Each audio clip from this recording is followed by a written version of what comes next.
Um bom domingo a todos, a graça maravilhosa de Jesus. Queridos, vamos abrir a palavra de Deus na carta do apóstolo Paulo aos Colossenses, capítulo 3. Nós vamos ler juntos do verso 18 ao de número 21. Colossenses, capítulo 3, verso 18 ao 21. Queremos também cumprimentar a todos aqueles que, de casa ou de qualquer outro lugar, estão acompanhando o culto de louvor a Deus que a Igreja Presbiteriana do Meier, nesse momento, está servindo ao Senhor.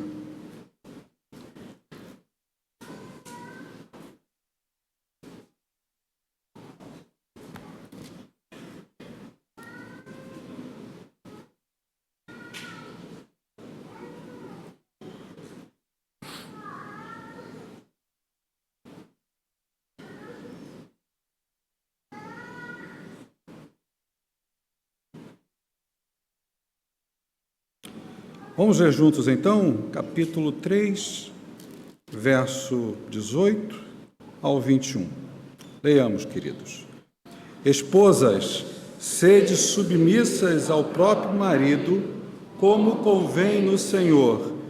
Marido, amai a vossa esposa e não a trateis com amargura. Filhos, em tudo obedecei a vossos pais, pois fazê-lo é grato diante do Senhor. Pais, não irriteis os vossos filhos, para que não fiquem desanimados. Vamos orar mais uma vez? Pai, lemos esse texto precioso da Tua Palavra e agora cremos que por uma ação poderosa do Teu Espírito Santo, Tu nos falarás, porque o Senhor habita o nosso coração e Tu mesmo estarás esclarecendo a nós a verdade que Tu tens para o nosso crescimento espiritual como igreja, como família, como pessoa. Nós oramos em nome de Jesus. Amém. Os amados podem sentar e mantenham, por gentileza, a Bíblia aberta nesse texto precioso da Palavra do Senhor. Irmãos, nós estamos começando nesse domingo, estamos no mês de maio, começando uma série de mensagens sobre o tema Como vai a sua família? Conversas à luz do manual. Conversas à luz do manual. Esse manual é o manual que tem a sua primeira letra, a sua inicial maiúscula. Porque esse manual é a palavra de Deus, é a Bíblia.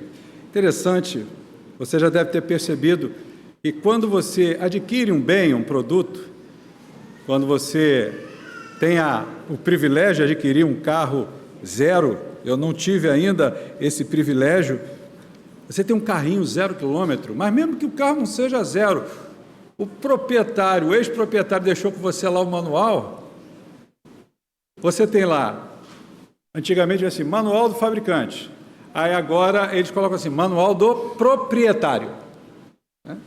Mas é um manual. Mas o interessante é que nós temos as duas situações aí, agora saindo da questão de qualquer tipo de bem, de qualquer tipo de produto que você venha adquirir e que acompanha o manual, porque a finalidade do manual é que você possa conhecer o produto que você adquiriu e você possa fazer um bom e proveitoso e saudável uso dele.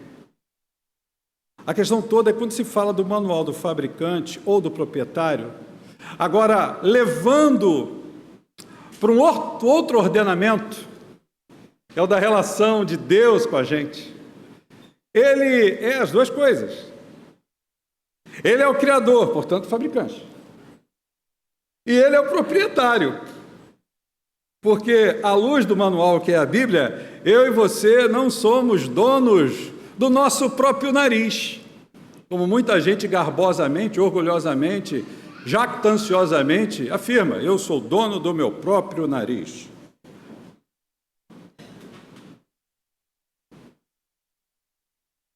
Normalmente quem diz isso quer fazer um contraponto a algo que sugeriu algum tipo de questionamento e que tenta impingir sobre essa pessoa algum tipo de controle que venha de fora. Então você reage, você se defende, você vai dizer: eu sou o dono do meu próprio nariz, eu pago as minhas contas. Mas, gente, diante do conhecimento das Escrituras, tais aforismas, tais palavras, elas não têm nenhum tipo de poder. Porque quem é o nosso Criador é o Eterno. Somos posse dele, portanto, ele é o proprietário. E a forma mais amorosa, cuidadosa, desse supremo e eterno proprietário e criador / fabricante, deixa para você e para mim, é um manual. É sua palavra. Se eu que confesso ser um filho de Deus, você que confessa ser filho ou filha de Deus, sabemos que somos filiados a Ele por intermédio de Jesus, e Jesus, segundo as Escrituras, é o Logos de Deus, é a palavra de Deus. Ou seja, todo o manual, ele reside e é expresso, e é sintetizado, e é ampliado também na forma de manifestar graça sem medida, poder soberano nas alturas, com toda largueza e profundidade e comprimento, conforme Paulo declara lá em Efésios 3, a partir do verso 16.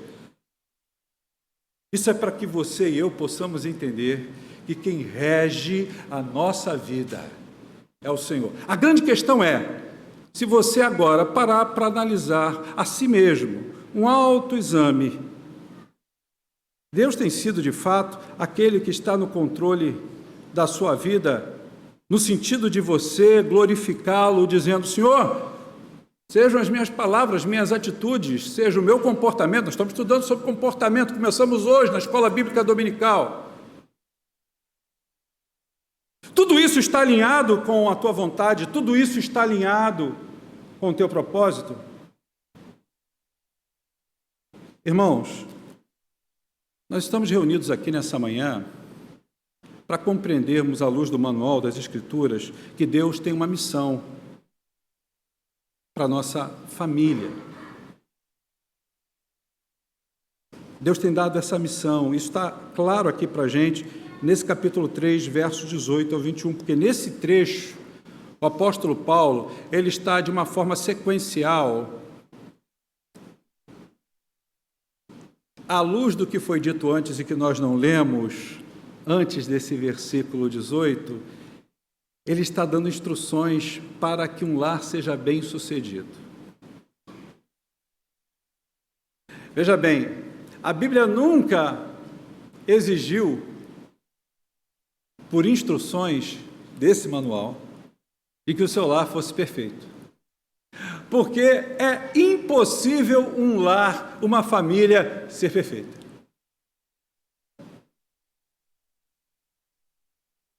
Uma vez perguntaram a um teólogo: as tábuas da lei, os 10 mandamentos foram dados para serem obedecidos? Sim. Então, existe a possibilidade de nós cumprirmos todos eles? E o teólogo disse: não. Então, para que foram dados?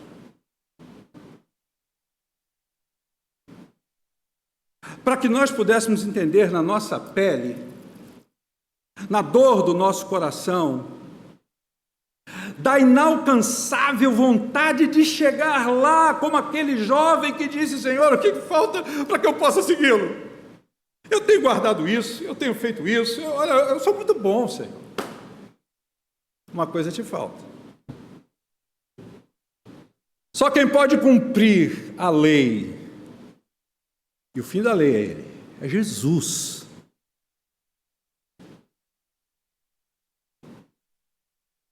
Mas o nosso lar, ele pode desfrutar de um relacionamento com aquele que pode ajustar toda a nossa caminhada.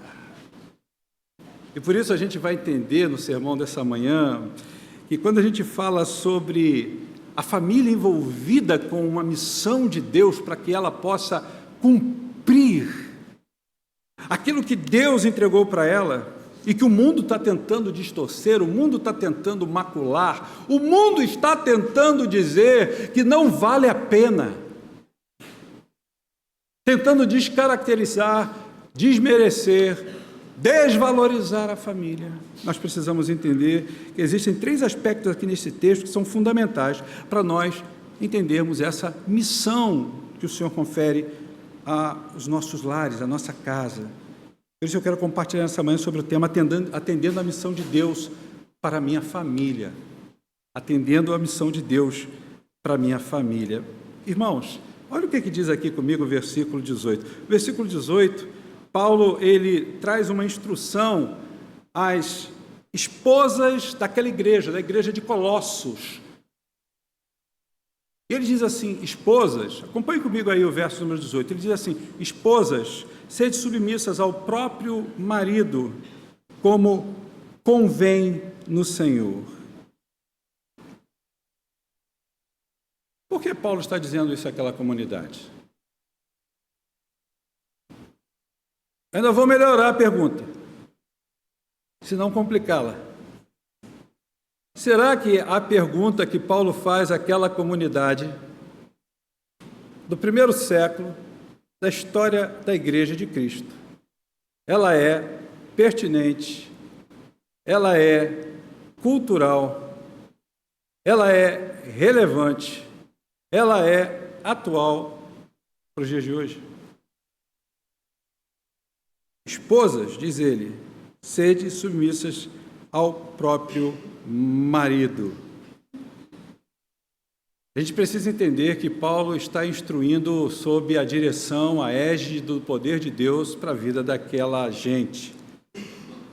E Paulo era um homem muitíssimo inteligente, e não só por conta da intelectualidade que ele tinha, mas da vida de comunhão com o Senhor. Ele vai perceber que as mulheres precisavam ter esse tipo de comportamento, porque isso seria conveniente e oportuno, não só para que o lar pudesse estar bem ajustado, as coisas na família pudessem ser bem resolvidas, mas, sobretudo, pudesse ser conveniente ao Senhor. O primeiro ponto está aqui. Essa submissão que Paulo dedica e apela ao coração daquelas mulheres que são casadas é uma submissão conveniente ao Senhor. É o que ele diz aqui, esposas, sede submissas ao próprio marido, como convém no Senhor. É importante que se diga aqui, em alto e bom som, que essa não é uma submissão cega. Não é uma submissão da mulher para com seu marido de subserviência. Não é. Não é uma submissão em que essa mulher está contrariada em fazê-lo. Mas é uma entrega, é uma submissão voluntária, confiante de que a liderança de Deus para com a sua vida está expressa na forma como o seu marido a lidera. E deixa eu dizer mais uma coisa, com muito respeito e carinho. Esse texto aqui mostra que dentro do seu contexto, isso significa, isso aponta para a gente que as esposas devem se sujeitar a seus maridos, sempre tendo entendimento de que isso, em primeiro lugar, é uma resposta àquilo que é uma ordenança de Deus, porque é como convém ao Senhor, reconhecendo que essa posição de liderança, essa responsabilidade de conduzir a casa no sentido espiritual e de responsabilidades que devem ser assumidas para que a família seja protegida, deve ser do homem. Isso Deus conferiu aos homens, segundo a palavra de Deus. Então, que fique bem claro que essa submissão jamais será símbolo, um tipo de insígne, de sinal de inferioridade, de fraqueza, mas de força, de maturidade espiritual. Esse tipo de atitude de uma mulher ser submissa é entender que, segundo o padrão lá de Gênesis, quando o proprietário, o criador do manual, declara que faria para o homem uma auxiliadora, essa auxiliadora seria algo que o complementaria na caminhada. Ou seja, sem ela, Adão, você não consegue viver. E Deus deve ter feito não só uma mulher fisicamente maravilhosa para Adão,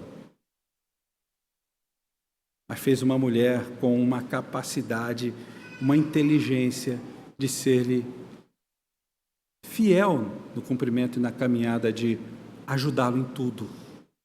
A palavra lá no hebraico, enzerekot, que é auxiliador idônea, é assim que se pronuncia, está escrito lá no hebraico, significa aquela que tem força. E aí isso nos remete a um contraponto que é desenvolvido pela nossa sociedade quando se fala de empoderamento feminino.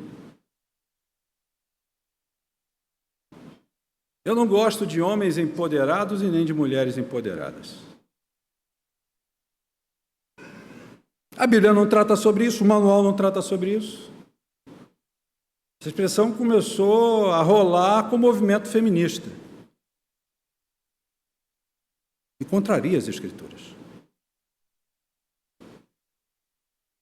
A Bíblia fala que o homem e a mulher que temem ao Senhor, o empoderamento que faz parte da vida deles é o empoderamento do Espírito Santo. O Espírito Santo que traz ao homem a capacidade de exercer cuidados, de exercer o respeito, de exercer amor sobre a sua esposa, e ela, em responso, vai retribuir em submissão que não é cega, mas justamente entendendo que os cuidados, esse zelo, essa responsabilidade que ele tem sobre ela vem de Deus e tem o poder, o empoderamento da graça de Deus na sua vida. Isso também empodera. Por isso que essa submissão, que a mulher voluntariamente ela devolve ao seu marido, e a gente vai entrar agora na questão do marido, o texto deixa isso muito claro, essa submissão é voluntária, não é fraqueza. E quando isso, irmãos, é praticado por parte da mulher com esse coração, a submissão dessa esposa se torna uma doce oferta em resposta à santidade de Deus. Isso se tornará um poderoso testemunho de confiança na pessoa do Senhor, porque essa submissão, ela agrada a Deus, agrada ao Criador, ao fabricante, ao proprietário, aquele que ordenou o manual. Esse é o primeiro aspecto que devemos considerar na caminhada no plano da família, né? A Bíblia deixa claro que Deus, ele estabeleceu uma ordem para o lar. É claro que o marido é o líder espiritual da família. E essa atribuição é dividida ou é partilhada com a sua esposa. É o que diz a palavra de Deus. E nós precisamos entender que, longe de ser uma restrição à liberdade da mulher, a submissão ao seu esposo é o verdadeiro caminho de uma liberdade espiritual, emocional e psicológica. Mas agora, olhe comigo aqui o que diz o versículo de número 19. Se as esposas devem, de fato, uma submissão conveniente no Senhor aos seus maridos, agora diz o versículo 19, maridos, amai vossa esposa e não a trateis com amargura. Vamos lá então? O que é esse amor sacrificial no Senhor? Lembra do que Pedro instrui sobre como o marido deve amar a esposa. O amor do marido para com a sua esposa deve ser um amor sacrificial. E não é só a capacidade dele, diante de uma situação de perigo, se interpor entre a ação do perigo, do mal, contra a sua esposa, ele está ali, entre ela e entre aquilo que possa causar-lhe algum dano. Dar a sua vida, literalmente, por exemplo. Mas a palavra de Deus, ela vai nos orientar aqui que esse amor sacrificial que o marido deve exercer no Senhor é fundamental para que um lar cristão possa ser saudável, porque assim como Cristo amou a igreja e se entregou por ela, diz o texto bíblico, o homem é chamado a amar a sua esposa com amor que transcenda as suas emoções.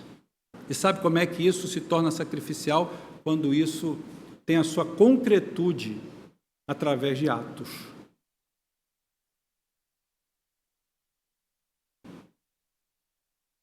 Através de situações, e a mulher ela é muito perceptível em relação a isso, de que realmente, mais do que palavras, mais do que, entre aspas, os chavecos, eu te amo, e que faz parte. No relacionamento é muito gostoso declarar o amor.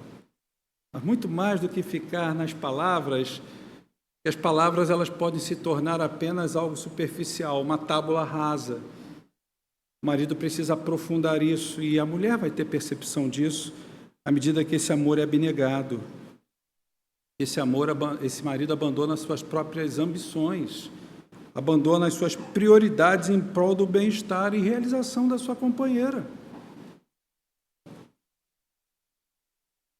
Isso não é nenhum discurso aqui conservador ou progressista.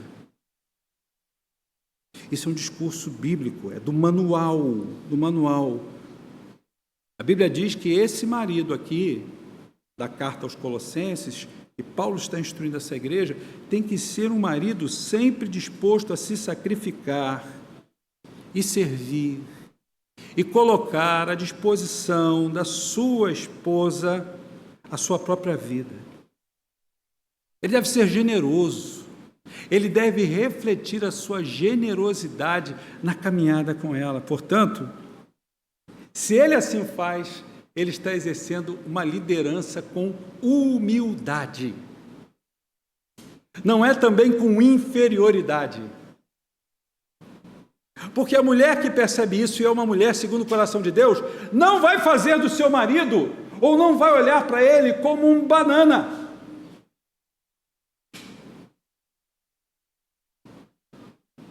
Como alguém que ela sempre vai olhar com desconfiança e querer subir sobre a sua autoridade. Não. Porque se ele é chamado por Deus para liderar a sua família e cuidar da sua esposa, ele o fará com compaixão. Essa humildade, ela é compassiva. E ela vai perceber isso.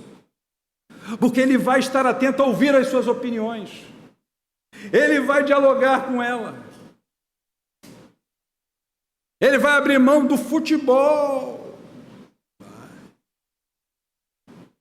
Vai abrir mão do tempo de tela.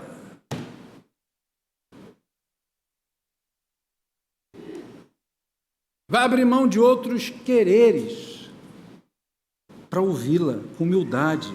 Sabe por quê? Ele não estará se subordinando a ela, não. Ele estará subordinando o seu orgulho e ambições pessoais às instruções do manual que declaram aqui em alto e bom som para ele, no verso 19, que ele deve amar a sua esposa e não tratá-la com amargura.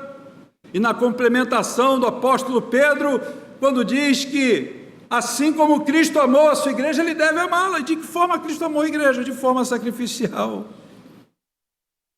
Dessa forma ele vai exercer uma liderança sobre ela. Eu costumo dizer isso, baseado numa fala do Tim Keller, falando a casais, o saudoso Tim Keller, que ele vai exercer uma liderança graciosamente sedutora. E sedução aqui não tem nada a ver com questões da sexualidade. Mas ela vai olhar para ele e dizer assim, caramba, eu tenho um orgulho, eu tenho alegria de ter ele de tê-lo como meu marido. Claro, varão, não é sempre que você vai acertar. Nem sempre eu acerto. Mas a gente tenta. A gente tenta. A gente vai aos pés da cruz, a gente diz, Senhor, me ajuda, me ajuda. Aí vem aquela vozinha, né, no teu ouvido, dizendo assim, ó, mas ela, aí você tem que dizer, mas eu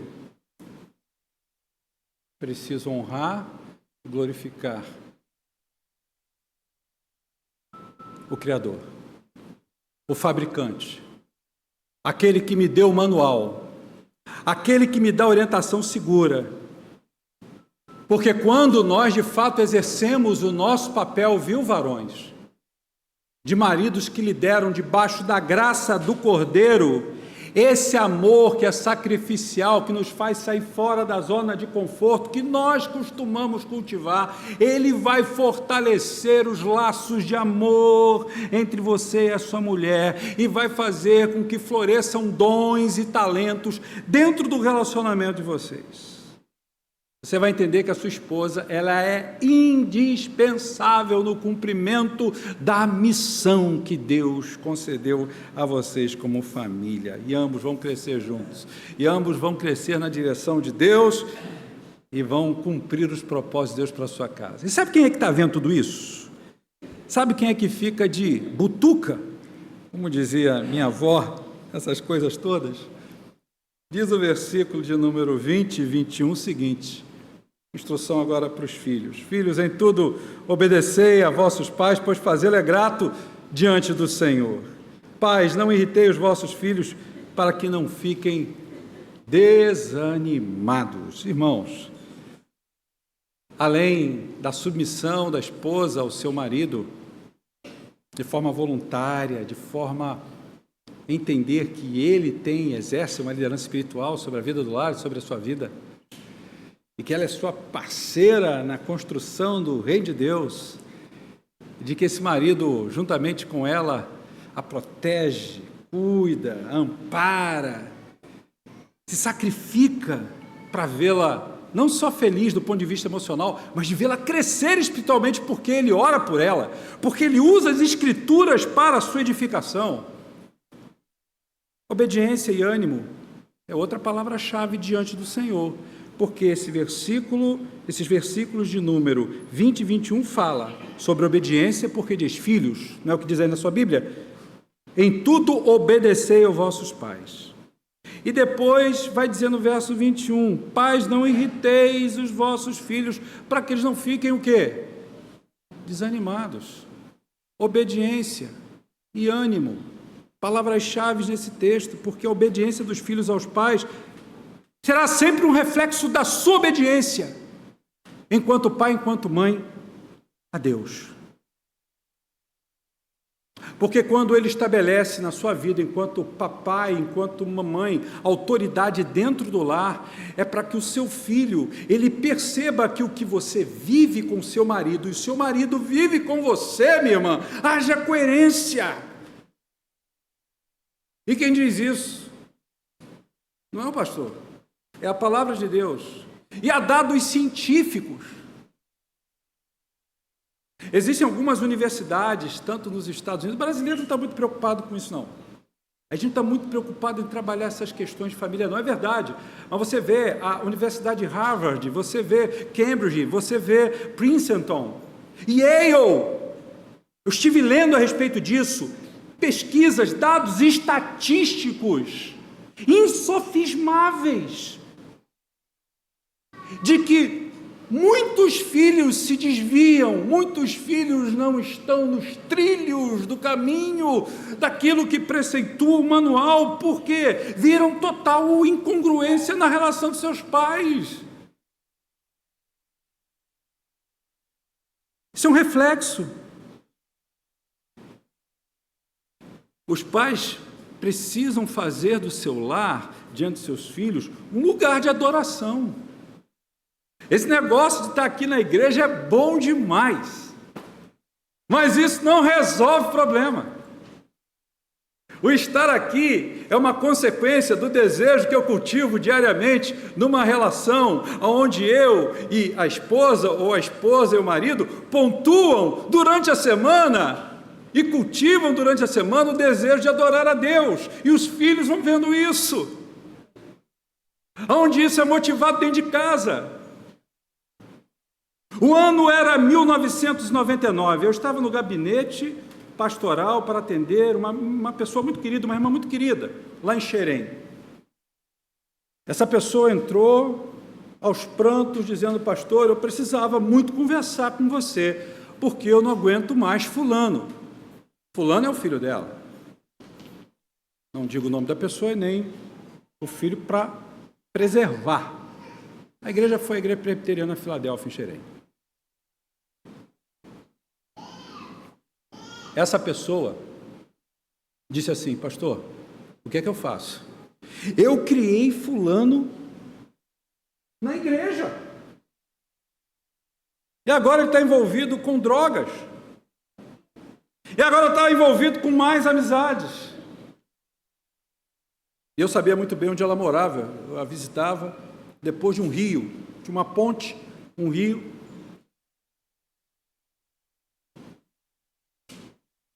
O que é que eu faço, pastor? Eu disse para ela: bom, nós temos que orar muito por isso. Não vai ser fácil, mas Deus é poderoso para tratar a vida do seu filhote. Ela falou assim para mim: pastor, o que é que aconteceu de errado? Se eu criei ele na casa do Senhor, eu conheci a história da família, claro, é bom quando o pastor conhece a história. Eu disse: o grande problema foi esse. A tua falha foi essa, irmão. Aonde, pastor? Você criou ele na igreja.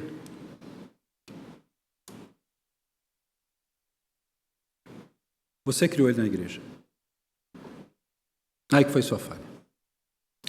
Filhos não se criam na igreja. Presta atenção. Você não pode terceirizar a tua responsabilidade, a tua missão conferida pelo Senhor para admoestar seu filho, corrigir seu filho, ser exemplo na vida do seu filho, tendo o seu temperamento transformado pelo Espírito Santo para mostrar a ele que você é uma pessoa que submete ao manual.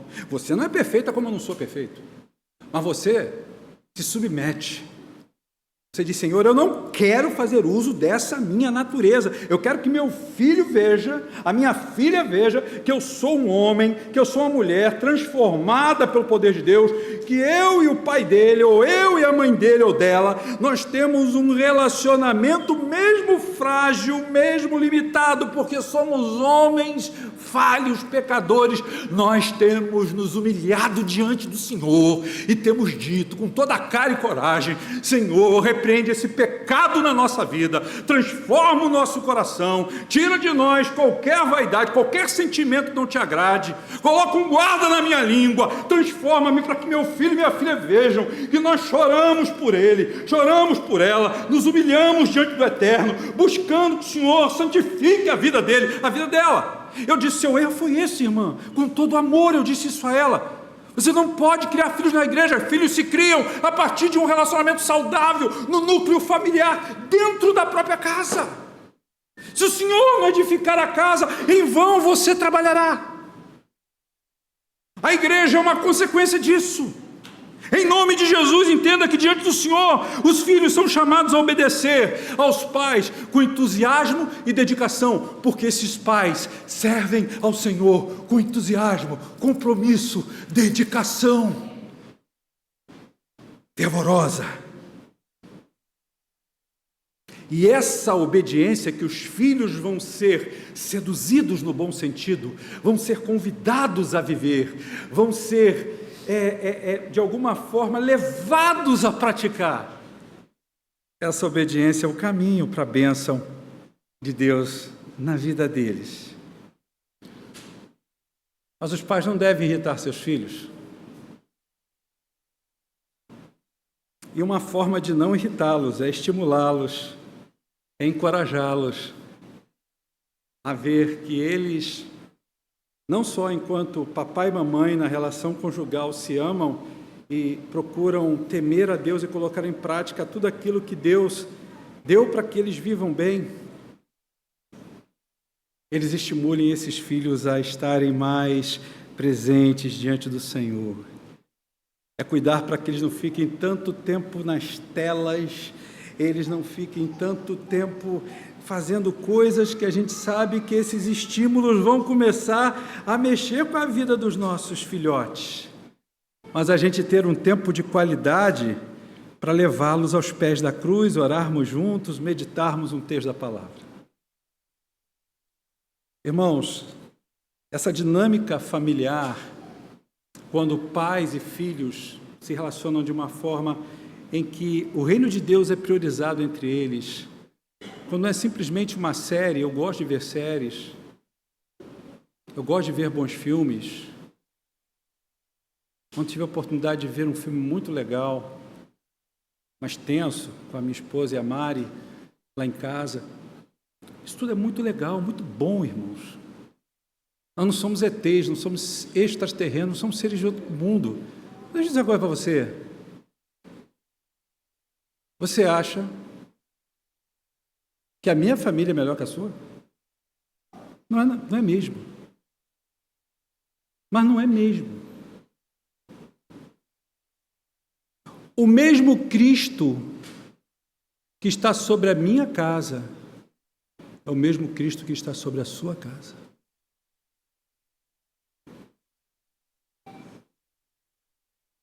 Todo comprador de um carro recebe o mesmo manual daquele carro. Por que tem gente que aparece com o carro já dando alguns problemas? Tem um vizinho muito querido. No outro dia eu estava no estacionamento e ele falou: rapaz, o carro deu um problema. Eu fui ver que eu não me liguei nesse detalhe aqui do manual. A culpa é do carro?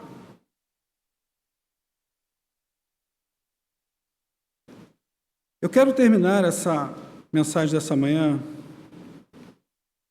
dizendo que nós precisamos nos esforçar mais. Eu e cada um dos irmãos. Nos esforçarmos mais na nossa relação com os nossos cônjuges, exercendo essa submissão no Senhor. Esse amor sacrificial que vai além de meras emoções, mas ele se manifesta em cuidados muito concretos, na forma como nós atendemos um ao outro e como servimos um ao outro. E pais, o texto mostra para a gente que nós precisamos priorizar em nossas agendas aquele momento pai e filho, mãe e filho. Porque o exemplo, quem é militar sabe disso, vem do maior para o menor. Vem do maior para o menor.